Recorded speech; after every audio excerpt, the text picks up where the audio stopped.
The Department of Human Settlements and Urban Development, as well as the LGUs here for the ceremonial MOU signing later on after the presentation of projects to be done by the Iloilo Province, Iloilo City, and Rojas City. With us today are the DHSUD Secretary Jerry Acozar, Yusek Avelino Tolentino, Yusek Gary De Guzman, Yusek Jose Ramon Aliling, Asek Sharon Pakiz, and yours truly, and the rest of the officials from DHSUD. And from the Iloilo Province, we have Governor Arthur Defensor Jr., Honorable Jerry Treñas of Iloilo City, Honorable Dennis Superficial from Santa Barbara, Honorable Ronnie Dadivas of Rojas City, Councilor Fernando Viterbo of Rojas City, and Councilor Miguel Treñas. Okay.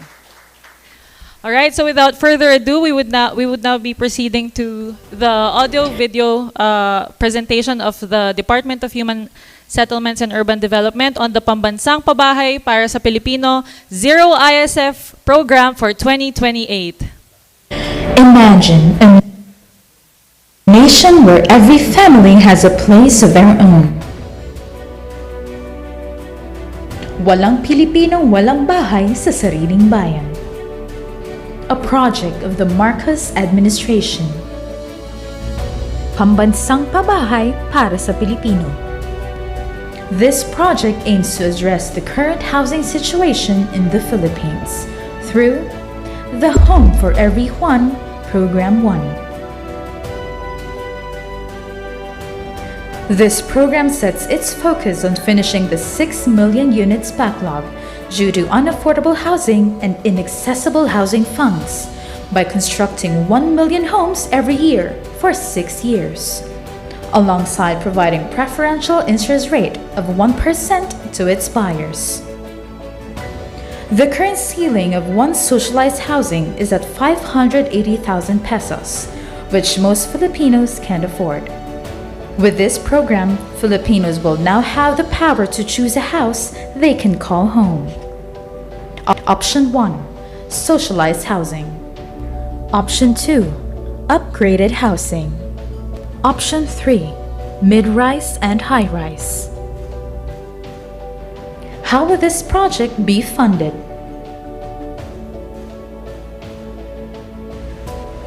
Funding will not be an issue because the money stays within the banking system.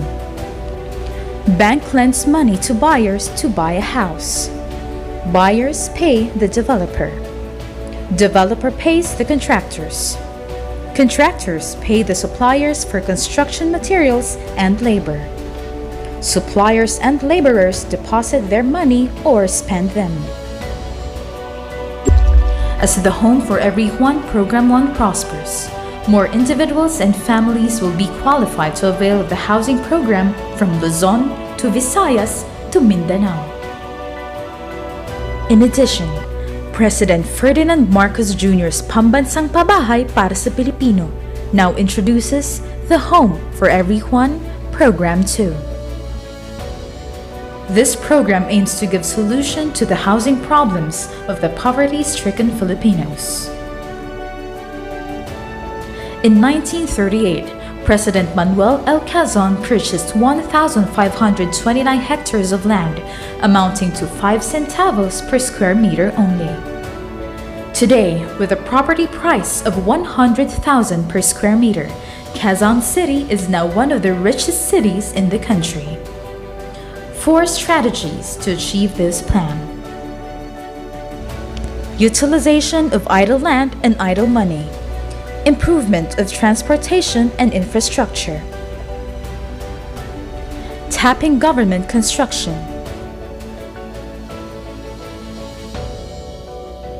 and implementation of easy payment plan.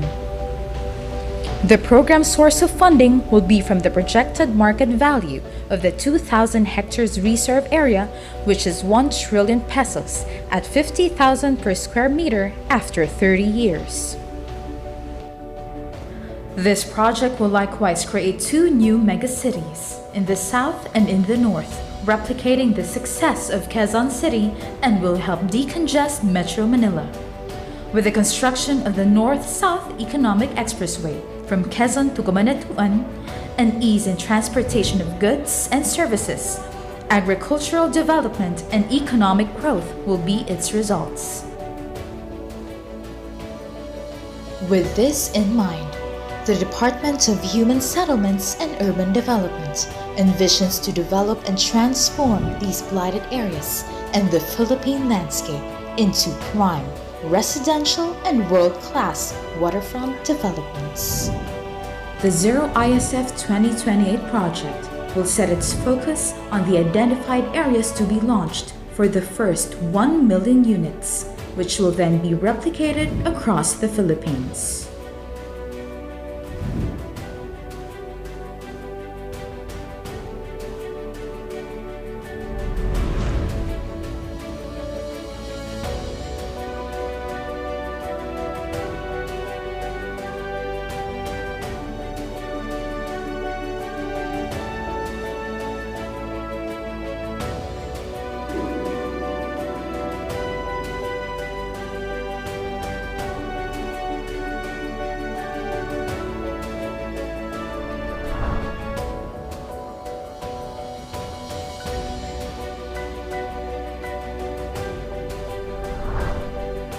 The Department of Human Settlements and Urban Development plans to develop these blighted areas into mid-rise housing developments that will house thousands of ISFs. This development will be strategically planned to have more open space applicable for outdoor activities and roads for easy access to and from the project.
The department also aims to clean and develop these esteros into parks and walkways to help restore its luster and aid the rehabilitation of the waterways.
In pursuing the success of this project, the department has laid out the project and financial structure of the proposed Zero ISF 2028 project.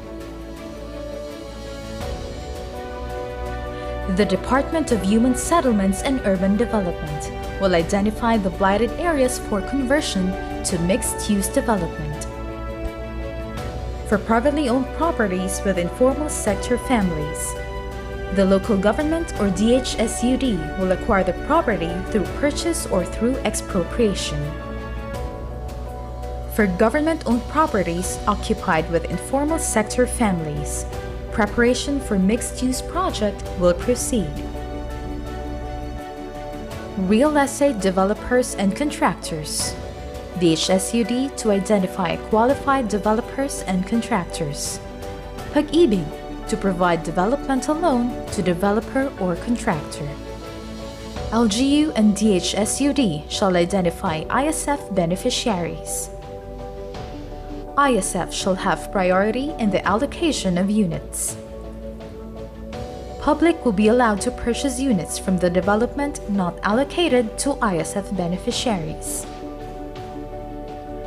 The buyers start contributing participation equity or down payments for the unit that they have purchased at 80% completion of the building at half the regular amortization to establish paying capacity. Upon completion of the project, financial institutions will take out and provide real estate mortgage loans to buyers. Units will be made affordable due to the interest support provided by DHSUD. LGU will provide additional interest support for 5 years. The takeouts from CDS financing and real estate mortgage will pay off developmental loans provided by Pag-ibig. National Home Mortgage Corporation may purchase the real estate mortgages from banks and offer it to the capital market as mortgage-backed securities.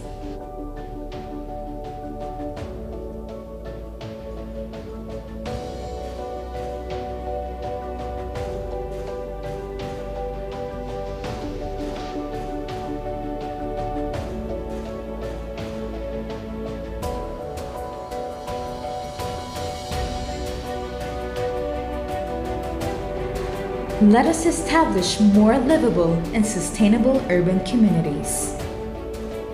Let us build homes to help build a brighter future for the country. Let us create a pathway out of poverty and create opportunities to fulfill the Filipino dream. Where there is a house for every Filipino family.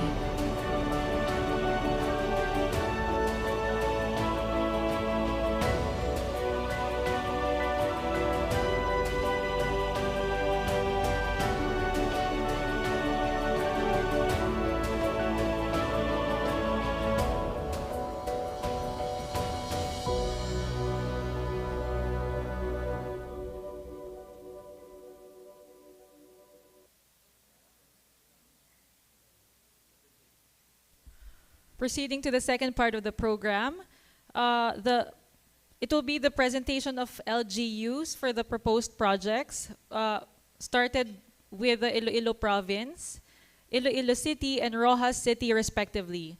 May we now call on Governor Arthur Defensor Jr. to present the proposed projects in the Iloilo Province.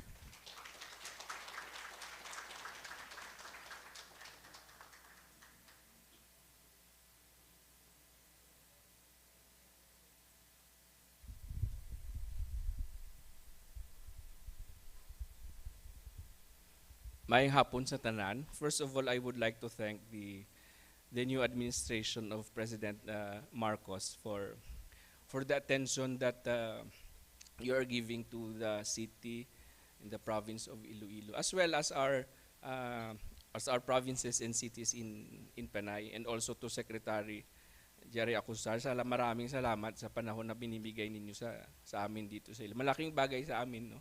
Because we can only move forward with our plans if we are able to firm up the the socialized housing components. No? At ang misis ko, kababayan niyo po, Mr. Secretary, taga Balanga ang misis ko. To Undersecretary Tolentino, Undersecretary Aliling, Undersecretary De Guzman. He was my colleague in Accra Law. Good to have you here. Long time no see. And the rest of the DHSUD family, Mayor Jerry Treñas, Councilor Treñas, Mayor Superficial of Santa Barbara, Mayor Ronnie Dadivas of Iloilo City, Councilor Viterbo as well. No? Sa mga kasama natin sa local government units, magandang hapon sa inyong lahat. No? And we're really very excited to expose, no, to the Department of Human Settlements and Urban Development, the city and the province of Iloilo. Our direction really is one. No? Our boundaries here in the city and the province, they are local fiction. No? We have been one before and we are still one before. As it was in the beginning, we are now and will always be. So, for the province, we are looking at a proposed resettlement and relocation project in a government center that we want to put up, no? That is now in the pipeline, no? We have a property in Santa Barbara, Mr. Secretary. This is along the highway. Yung major highway kanina dinaanan from the airport, nasa tabi lang yun, no? We have a property there that we will use so that we can construct a government center, a one-stop shop facility. We intend to go vertical. No? We want it digital, and we want to create a facility that will hold government offices in a corporate environment. That's what we want to see in the future. So that if you want to transact with the government, you only go to one place. No? It may have a commercial component or a light industry component. No? Those are our plans. But we need a resettlement because we have informal settlers there in that area. We have two options. Either we put up the resettlement, a vertical building, a high-rise socialized housing project in the complex, no? Because of course, if we have a settlement there, that can be a source of foot traffic, and there can be an advantage, and they can be the source of the human resource for the government center that we intend, no? Or we can have it outside. We are looking at a property of Santa Barbara, of the municipality. We can converge and construct our intended high-rise socialized housing project there in the lot of Mayor Superficial. No? So that is the first project that needs a socialized housing component. I think, do we have another slide for this? There it is. Yeah. This is our property. This, Mr. Secretary, this is the main highway, and around 8 kilometers or 7.5 kilometers is the Iloilo International Airport. This is a roadside property, and this is strategically located. No. This is very near the area where the circumferential road 2, 3, and 4 will pass. No. Going to the direction of the Iloilo Dumangas port, that is our seaport. No. And also along and through Santa Barbara, our intended Iloilo Capiz Aklan Toll Expressway. Ronnie, we have an expressway. Did they present to you? The Department of Public Works and Highways, Director Bote, was in our office 4 days ago, and they presented the administration's plan of a toll expressway that will start from the municipality of Leganes, going through Pavia, Santa Barbara, New Lucena, all the way up to the 3rd, 4th, and 5th Congressional District of Iloilo, will go up to Capiz, Roa City, Mayor, Roa City, go to Aklan, and reach the northern tip of Aklan in Malay. That is a 210-kilometer toll expressway, an intended PPP project and a priority PPP project of the administration. That expressway will connect to the intended Panay-Guimaras-Negros Occidental Bridge, connecting the expressway to Guimaras and Negros Occidental. I am explaining this, Mr. Secretary, because I'm trying to show how strategic this municipality is and how strategic this project of ours. So that is where we need a housing program, Mr. Secretary.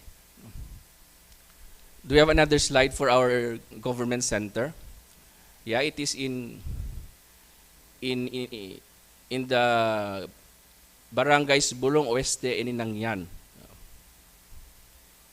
We are looking at acquiring more hectareage in this area. We have 460 informal settlers there, families, and I think this is also based on the program of the department, that if we will have a high-rise project, the footprint of the building will be 400 square meters in the area of 24 square meters per unit with a cost of 45 million. Of course, this may adjust, no, as we go along. This can adjust depending on how it develops in the future.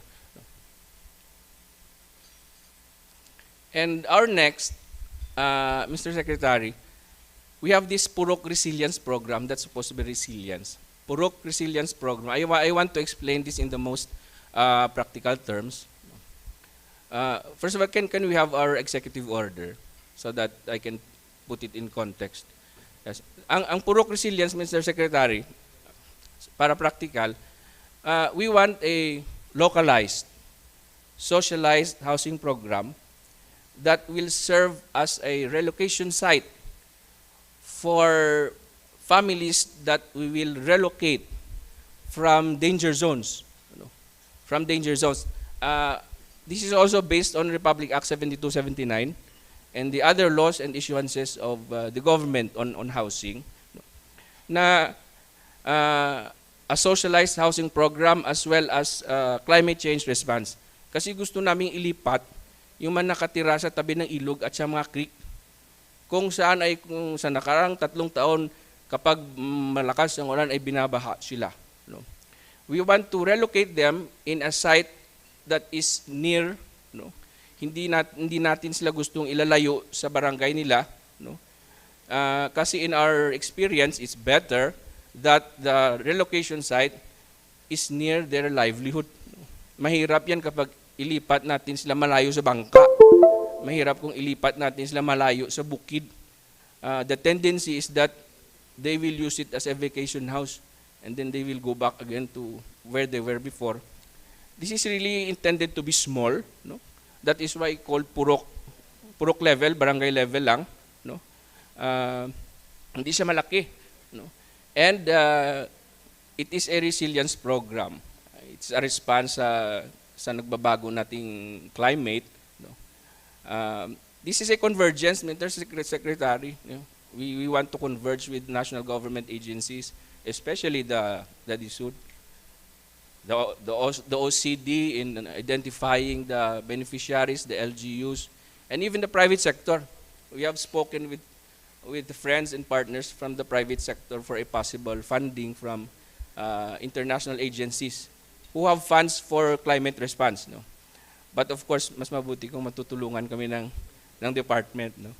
So, ganyan, we present to you, Mr. Secretary, our Executive Order 374, the Purok Resilience Program, a small-scale, localized, socialized housing program that is not only a housing program but a climate response as well.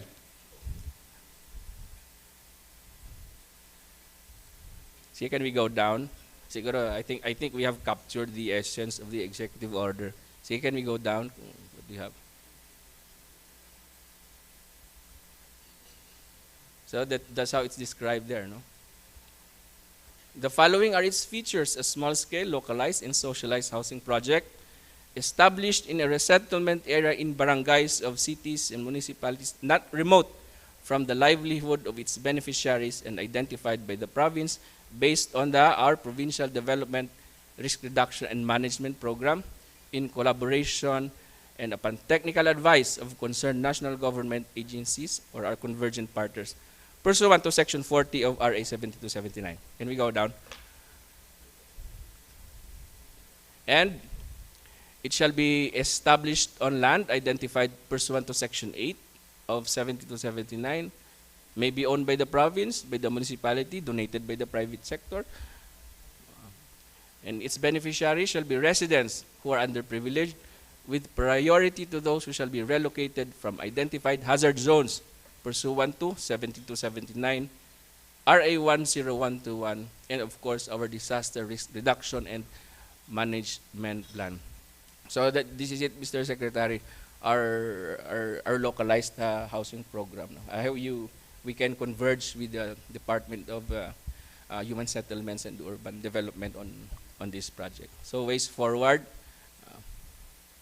Right now, we are conducting a house-to-house profiling of our constituents and in the Santa Barbara property that is ongoing right now.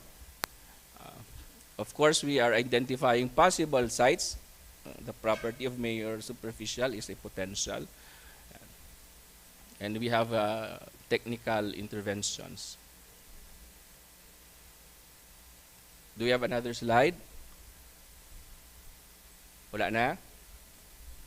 No more? So that's it, Mr. Secretary. Thank you very much. Thank you very much.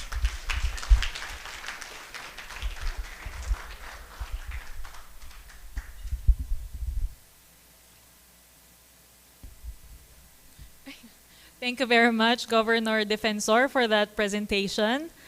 Moving on to the second presentation, may we now call on Mayor Jerry Treñas of Iloilo City.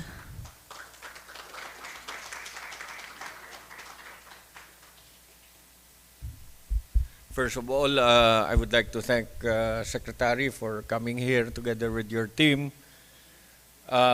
This is really much appreciated insofar as Iloilo City is concerned. As you are well aware, Iloilo is very fast developing. There's a lot of construction going on, and we have a lot of informal settlers. I think the last count was 12,000. We were able to get a loan from DBP last term of 200 million, and we have already lined up several properties which we are going to purchase to be used as relocation site. And we are very happy that you have come up with this program, because then we can maximize the use of these properties even more. Values of properties have gone up here in the city. At the relocation site that we were earlier, we purchased that 16.2 hectares during the first round when I was mayor, only at 300, 350, 320 per square meter. The 3 hectares that we were showing to you, we were able to purchase that during our first term at 2005 already. So that's more than several times. And values continue to go up. We are very happy that with your program, we will be able to maximize the use. We have at the moment 4 hectares, which is available for use if we can come up with something. There are 2 landowners who are offering 5,000 square meters of their lot to be used for construction of a building, and then they relocate all the other informal settlers to these buildings. Aside from that, with the 200 million that we are going to borrow from DBP, we will be able to purchase about 8 to 9 hectares. So we have available land, about 14 hectares available for use, Secretary, and we are ready to work with you starting now. So I would like to ask my city planning officer to make the presentation so that you will see how prepared we are already for you. Thank you.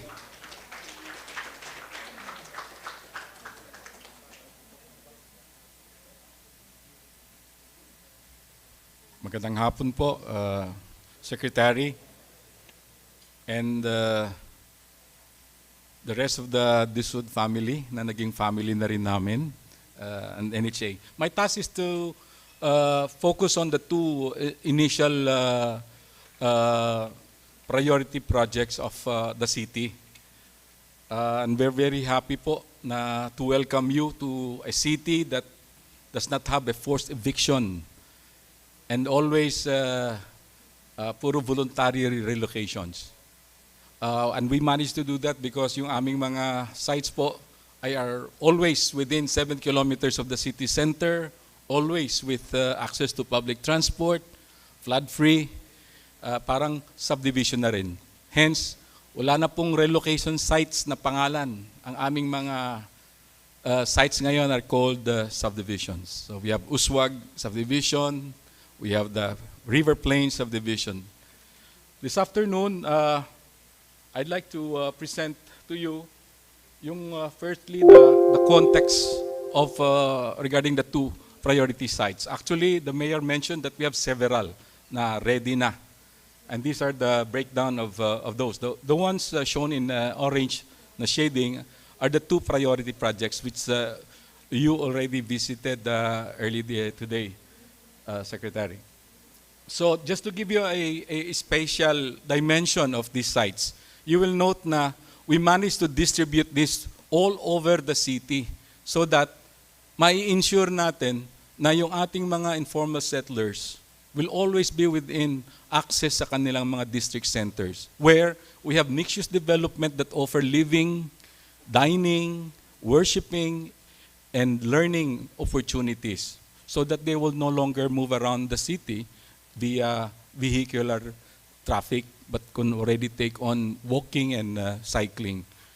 And we're very happy that you have also considered yung aming isang very dear to us na industry, and this is the heritage sector. And we'll show you exactly just that later. So this is talking about the first project site you visited, Secretary.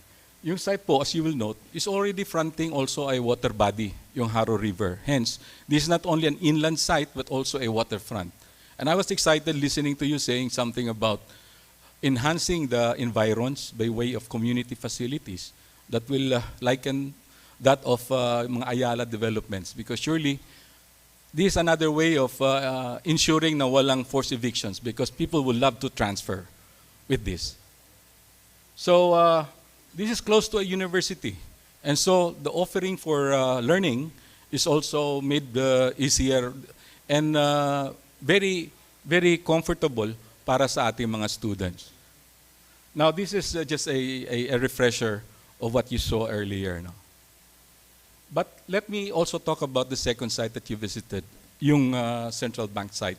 As we discussed earlier, ito is already ready in terms of yung pag-build din because not only do we have that site ready, but you also have the community organized already. So meron na tayong inventory of the listing of those that are there. And the mayor discussed with you the other attributes of the site, that being a heritage site, very close to an existing heritage zone, which is one of our more widely visited na tourism attractions. And across it, where we stood early this afternoon, is actually a site that was declared by Mayor Treñas when he was congressman. Na-declare yan through a congressional policy na tourism heritage site. And so that can also take on mga developments related to heritage. But close by are two other ISF sites natin, yung General Huge and the Ortiz sites, which are ripe also for the project. So this is just to give you an idea of how this community at the Central Bank site looks like. No? You will see there, while there is really a semblance already of parang reblocking, we could still use the concept of housing now, especially with the very inspiring na sinasabi niyong design na mag-e-echo ng mga architectural and cultural elements ng aming heritage buildings, which we are proud, we are very proud about. But where we stood this afternoon, kanina, is actually this site. Na there are already plans and concepts entertained for it to be redeveloped. Ito, isa lamang sa mga maraming concept. The mayor's already discussed with the National Commission on Culture and Arts and the NHCP for other possible na pwedeng gawang mga development. But we're very excited dun sa possibility na, nung nabanggit nyo kanina, na if we build that medium-rise building there, it could echo the elements, the same elements of the Art Deco buildings we have at downtown Iloilo, not far away, and therefore contribute not only the social aspect of housing our residents, but also encouraging tourism na mag-i-extend up to this part of the city. Also, yung concept po ng waterfront development is very helpful para sa amin, which is a coastal city now very prone to coastal flooding. You see, many of our waterfront settlers are right there on the waterways. And the mayor already prepared some plans for this to be dredged and to be removed of obstructions. And yung idea po of a waterfront development for our ISF comes in very opportune. With you, Mr. Secretary, kami po ay very excited. And as the mayor said, handang-handa na po. If we start tonight, then let it be tonight. Maraming salamat po.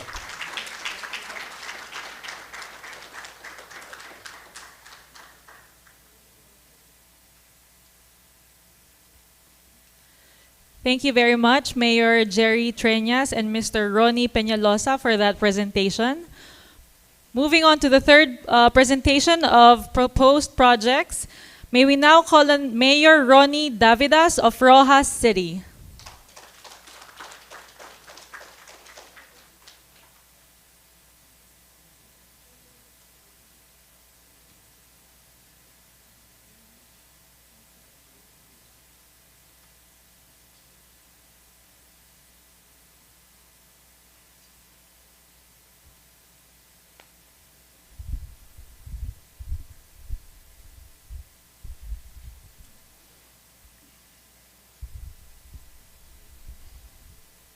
Magandang hapon po, Secretary Jerry Acosar. Along with you, your team, Yusek John Aliling, Yusek Tolentino, Yusek De Guzman, Yusek Pasco, Yusek Asek Pakis, and Asek De Leon. And of course, ang ating buting Mayor ng Iloilo City, Mayor Jerry Treñas, Governor Toto Defensor, and my fellow also Mayor Dennis Superficial of Santa Barbara. With me is my team from Rojas City. Joining us is Councilor Bordoy Viterbo and Councilor Pip Ascepcion. And we have also with us Vice Governor James Magbanwa and Board Member Thea Faith Reyes. And the rest of the gang po from the DHSUD, from Rojas City. So I'll make my presentation very brief and short. Maraming salamat po because we were invited, we were considered as one of the presenters here. Given this opportunity to embark and to be part of the Pambansang Pabahay program with the national government through your department is really an honor. Yung title po ng proposed project naman is Paglaom Rice. Paglaom po in Hiligaynon means hope. So we give hope through giving them the Pambansang Bahay or the proposed 5-story tenement buildings for the ISF of Rojas City. So this proposed project seeks to practicably and feasibly address the informal settlers of Rojas City. And of course, in keeping with the sound, balanced ecological address, in order that we can continue with our development, considering the cost of human settlements, social services, health, and environmental impact, most especially in the waterfront.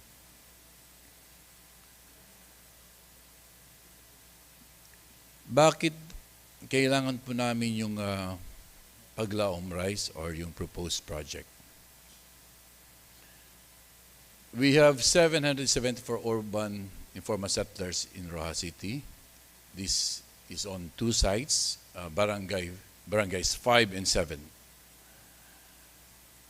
Practically it's less than 700 kilometers, rather 700 meters from the city center. The informal settlers cannot be uprooted. We believe that the informal settlers in the city center cannot be uprooted from where they are in. Dahil po, yun nga, mawawalan po sila ng livelihood, the income opportunities, at the same time yung transportation cost po. Nangyari na po sa amin dati na nilagay po namin sila sa malayong lugar. So yung paglagay namin sa malayong lugar, yung transportation cost, yung livelihood nila nawala. So magiging hindi po sa amin, paraging hindi po magiging maayos para sa kanya. It will not really address the problem, but will only add to the problem. So we intend to have an on-site relocation for the informal settlers of Rojas City. Preferred also because we want to preserve the forest cover that is dwindling in Rojas City. So marami na pong forest cover na nilagay namin at ginagawang quarry, ginagawang subdivisions. So nasisira na po. And in 2008,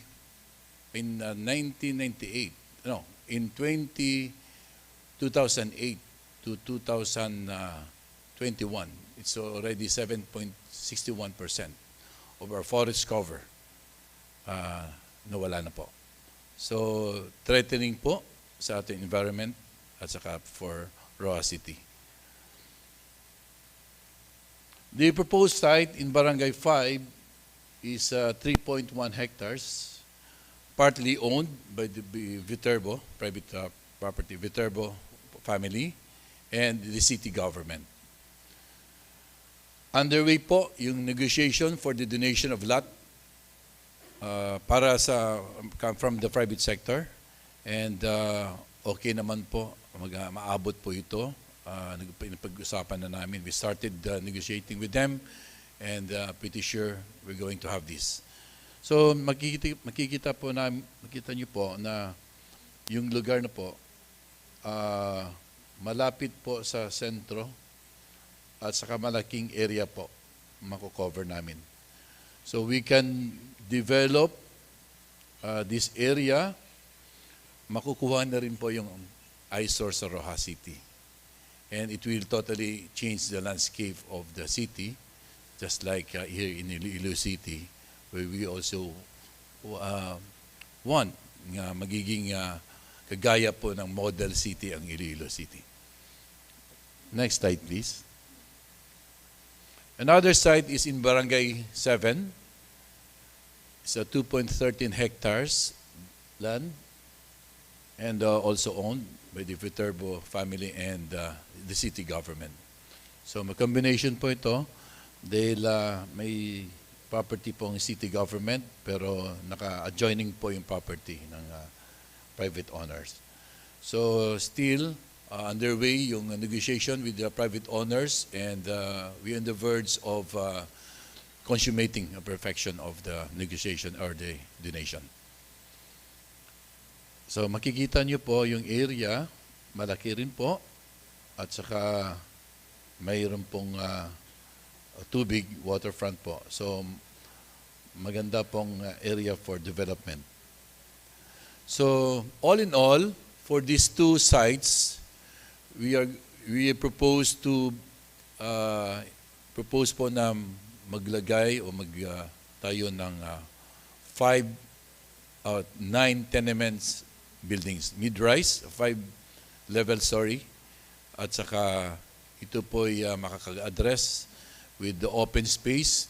We will endeavor also to provide the livelihood and entrepreneurial capabilities and augment and supplement the informal sectors in this proposed site. So ito po, apat po na mid-rise tenement buildings of 5 stories each with 88 housing units.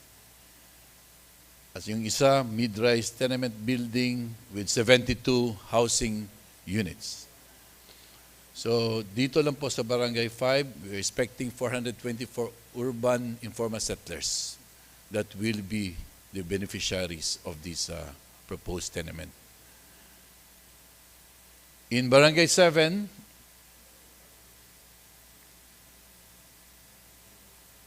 apat na mid-rise tenement building with 88 housing units per building. So, or a total of 350 beneficiaries of the informal settlers. So ito po yung mukha po ng proposed naming tenement, mid-rise building. At saka mawawala po yung eyesore na nakita po natin. Next slide, please. Yes. Ang tanong po, anong kailangan natin ng DHSUD? Of course, kailangan po namin ng technical at saka funding assistance. And the part of the Rojas City Local Government Unit, so yung lupa po ang aming equity. At the same time, earlier, previously when we got a chance to talk with Yusek Aliling, we'll also be, we welcome also to give our equity share to augment the share of our informal sectors. Another is the entrepreneurship and livelihood opportunities. Sinabi ko na po, this will augment and give them opportunity na mabubuhay po sila. So sa ilalim po ng proposed project, if we can make the first floor as a commercial area and we can organize a community for them to have livelihood, then with the capability building, mayroon po silang common fund that they can also augment just in case in order para po ma-sustain nila the 30 years amortization program of the DHSUD program. From the private sector, from the private landowners, of course, the nation, wala namang problema po. Next slide, please. So, okay, dahan-dahan lang po. Dahan-dahan naman. Uy, hindi pa nga. Okay, so thank you very much po. Thank you. Maraming salamat po.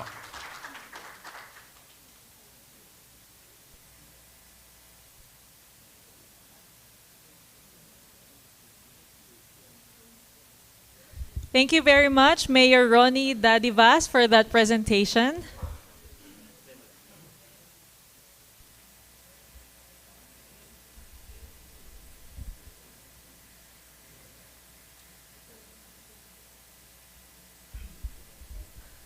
Secretary Acuzar, what you are seeing now in the screen is the consolidated list of projects as presented earlier by the province of Iloilo, city of Iloilo, and the city of Rojas.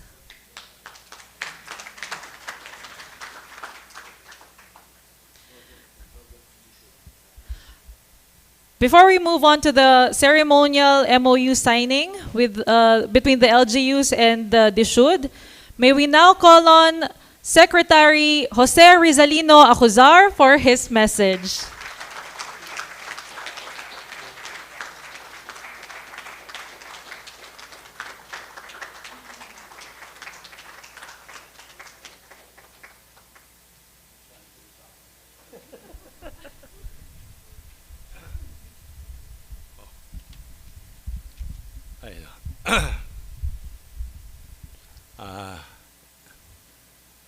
Magandang tanghali po. Hapon po sa inyong lahat. Hindi ko akalain na pag nagsekretary ka, lagi ka pala nag-i-speech. Lagi ka nagsasalita. Akala ko po makikipagkwentuhan lang ako. Hindi po ako sanay ng nagsasalita sa harap ng maraming tao. Sanay po ako na nakikwento na tinatapos yung programa o tinatapos yung problema one-on-one. Anyway, since nandito na po ako at wala akong choice kundi magsalita, mga kaibigan, lalo na yung kaibigan ng kaibigan ko, sila Senator Drilon, dito po sila Governor Defensor, at si Mayor Tocayo Treñas, then sa Supervisor ng Santa Barbara, Honorable Ronnie D. the Divas of Rojas City, Councilor Fernando Viterbo of Rojas City, Councilor Miguel Treñas.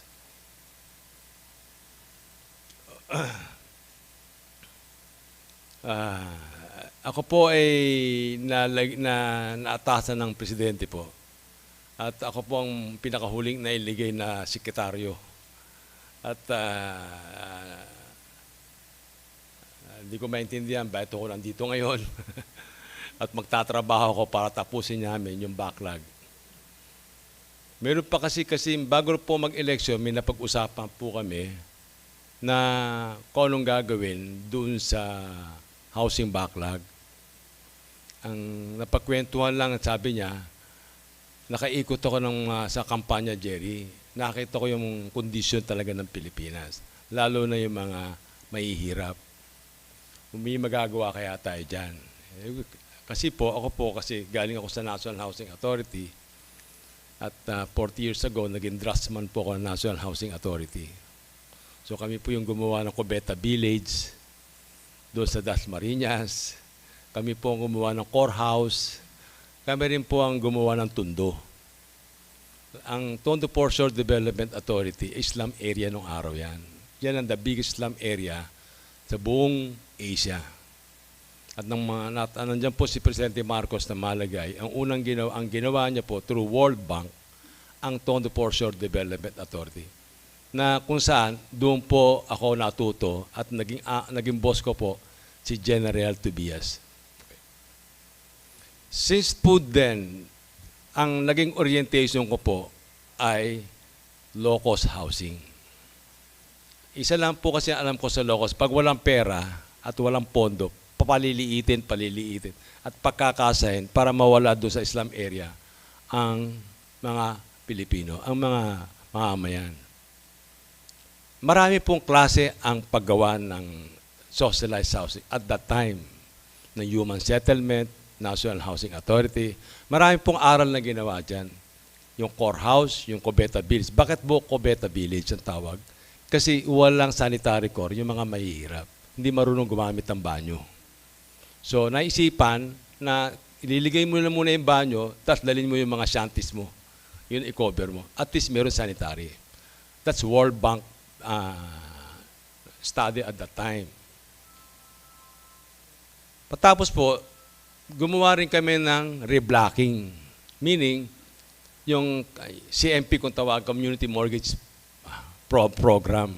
Yung lalagyan mo ng pathways, lalagyan mo ng drainage, pero on-site, andun pa rin yung mga ISF. In other words, wala kang ginawa kung hindi niligyan mo na ng footpath. At in-individual, title mo yung mga property. Pero yung blighted, nandun pa rin. So, sa ganun pong pangyayari, marami po kaming nakita na pag-aaral at that time hanggang sa naging developer po tayo. Anyway, ano po ang naging program po namin ng Presidente Marcos? Ang sabi ko lang po sa kanya, ang problema po ng housing, dalawa lang. Affordable, saka access to funds. Pag hindi po affordable, at kung affordable naman at wala namang pondo na makukuhanan, walang magagawang bahay. So naintindihan po ng mahal na Pangulo yung problema yan. So sinilusunan po niya yung programa. So ano po ang solusyon na napag-usapan po namin? Ang sabi ko sa kanya, sabi po niya, pag-usapan natin, ay unahin natin yung minimum wage. Kasi po, yung minimum wage, pag walang mabili, mag-i-squat. Pag may mabibili po ang minimum wage, which is 3,000 or 2,005, sigurado pong mababawasan ang ISF. Kasi po kahit sa Maynila po, saan po nakakita pati teacher nasa squatter area. Marami pong nasa squatter area ng mga teacher. Kaya po, dahil doon, nakaisip po kami ng programa kung paano susolusyonan yung financial structure na ginawa po namin ng administrasyon ni Presidente Marcos. So ang ginawa lang po namin, naglagay lang kami ng subsidy, interest subsidy. Tapos hinabaan, tapos sumanap ng pondo para sa developer. Kasi kailangan ko po ng developer yung gagawa. So may mauutang po siya at low interest ang developer. So nag-create po kami ng PERS at may usapan po kami ni Secretary at tumulong po sa, ipresenta ko po ito sa cabinet, yung programa. Lahat po ng cabinet member nag-agree. In fact, si Secretary Jokno nag-offer na yung pondo ng GSIS, which almost a trillion, at ang pondo ng SSS na almost a trillion, pwede ko raw pagamit. In other words, yung pong cabinet, tuwan-tuwa po at nagustuhan po nila yung programa na matatapos na rin po ang kahirapan sa pabahay. Yung pong, nang umikot po ako rito, nakita ko po ang Iloilo. Ang ganda po ng Iloilo. Dahil heritage. Kung sana, Mayor Gob, sana kung gumawa tayo ng bahay, medyo hawig ng heritage. Para may kwento, meron tayong identity. Kung para bang yung Iloilo may identity as heritage. Kasi napuntahan ko, yung Cebu, wala akong makakitang heritage. Yung Tacloban, wala rin. Yung Bacolod, meron. Pero yung Iloilo, mas malalim ang kanyang heritage. Sana kung may magagawang paraan na may identity yung probinsya ng Iloilo pagdating sa housing at sa development. Kasi po yung department ko, not only for human settlement, is also urban development. Kasama po sa amin lahat yung pag-aayos ng urban development. So napansin ko lang po, if I may, ang ganda po ng Iloilo, ang gandang maging tourist attraction. Ang sabi nga ng anak ko, parang Cuba. Parang Cuba ang Iloilo. Lagyan mo lang ng lumang kotse yan na nakakalat. Cuba ang dating niyan. Anyway, kasi po mahilig po kami dyan, yung pamilya ko mahilig dyan sa history saka heritage. Kasi 4 ko pong anak nag-aral sa London. So papunta-punta po ako almost 15 years po ako sa Europe pag naghahatid ng anak. So nakita ko po yung buong heritage. At nakita ko po ibang heritage sa ibang bansa. Ang sarap po pag-aralan at pagtulong-tulungan po yung Iloilo. Nabanggit din po ni Mayor Dennis ng Santa Barbara. Nakita ko yung problema nadinig ko yung problema ng pabahay doon sa mga tabi na kung nasaan yung magsasaka. So pag inalis mo nga naman sinasaka nila, ang layo. Pinag-aaralan ko, sinasabi ko sa mga youth, ba't di mo pag-aralan sa mga magsasaka yung individual housing? Meaning, uutang sila ng pera, tatayo nila yung bahay niya, doon sa mismo kung nasaan yung sinasaka niya. Pag-aralan natin yun. Yung individual housing. Kasi paano mo ililipat nga kung malayo sa akin niya? Kung nasaan yung rice field niya. Pwede natin isipin yun. Yung isang housing, for individual. O kaya sitio, kung tawagin namin sa probinsya, mayroong sitio housing, meaning may 3 bahay, kung saan sinasaka nila, nandun lang sila nakatira.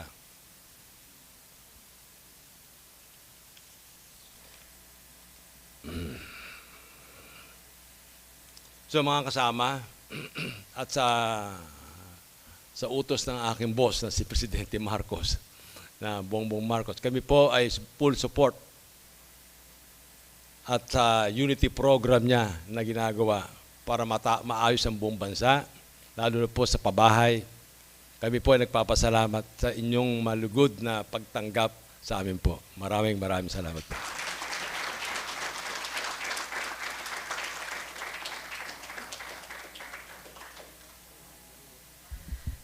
Thank you very much, Secretary Acuzar, for your message. We will now be preparing for the ceremonial MOU signing between the Department of Human Settlements and Urban Development as well as the LGUs, Iloilo Province, Iloilo City, and Rojas City.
May we now call on Governor Arthur Defensor Jr. from the Iloilo Province, Mayor Superficial of Santa Barbara City, and Secretary Jose Rizalino Acuzar.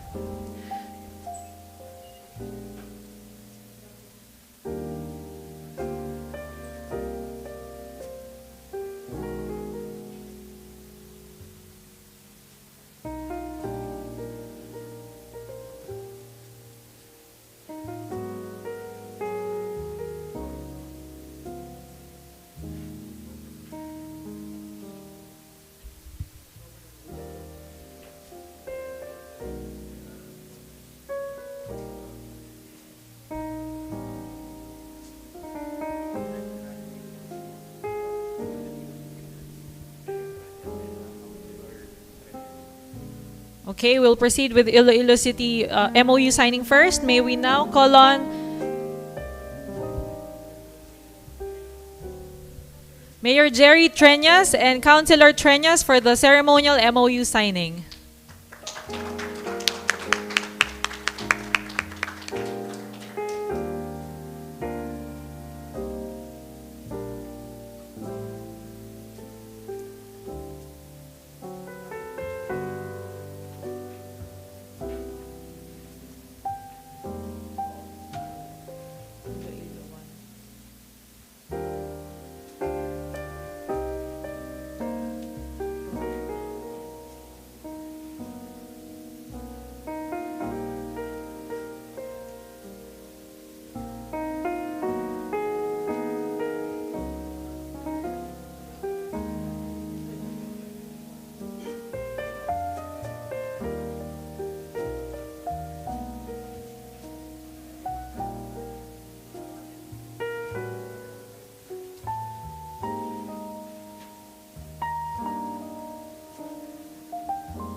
ano naman eh, huli na tong Rojas City sa MOA signing. After that, I can call for tokens.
Galing, very good.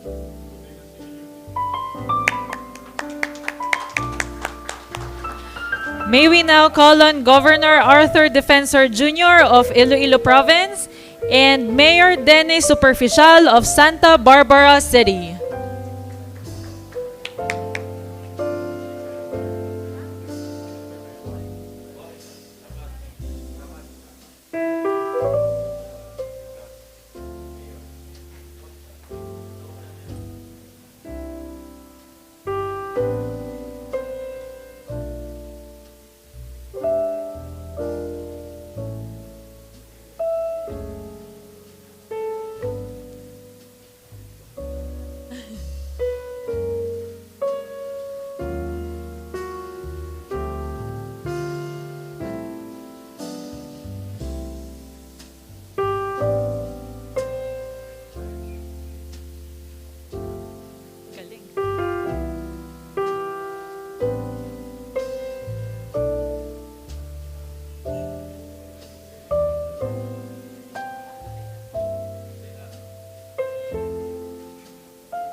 And for the final part of the ceremonial MOU signing, may we now call on Mayor Ronnie Dadivas and Councilor Fernando Viterbo of Rojas City.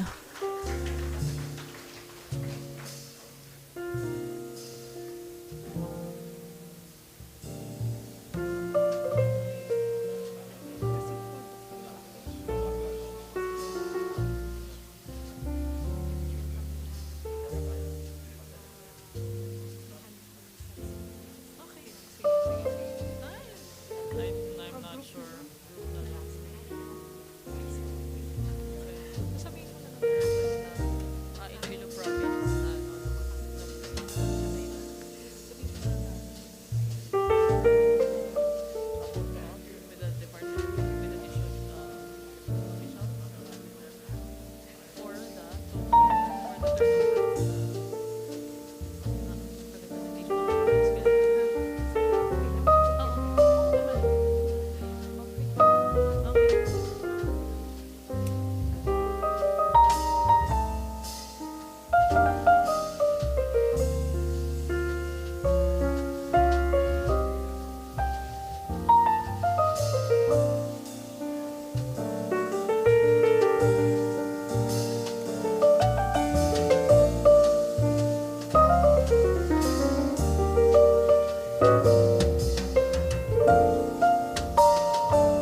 Yusek.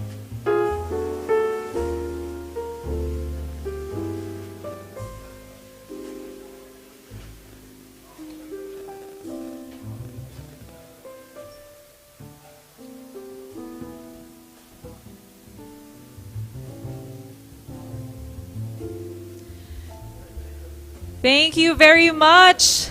And congratulations, Governor Defensor, Mayor Superficial, Mayor Dadivas, and Mayor Treñas for this successful day that we had.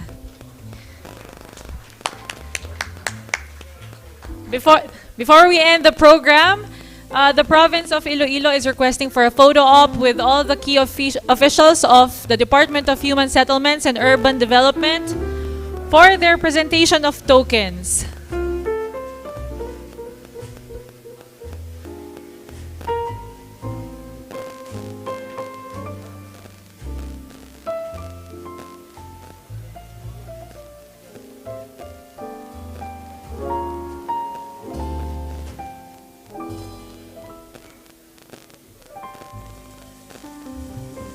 May we request for the presence of the DHSUD key officials in the front and the officials of the Iloilo province for the presentation of tokens from Governor Arthur Defensor Jr.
Thank you very much, everyone. Let's give ourselves a big round of applause.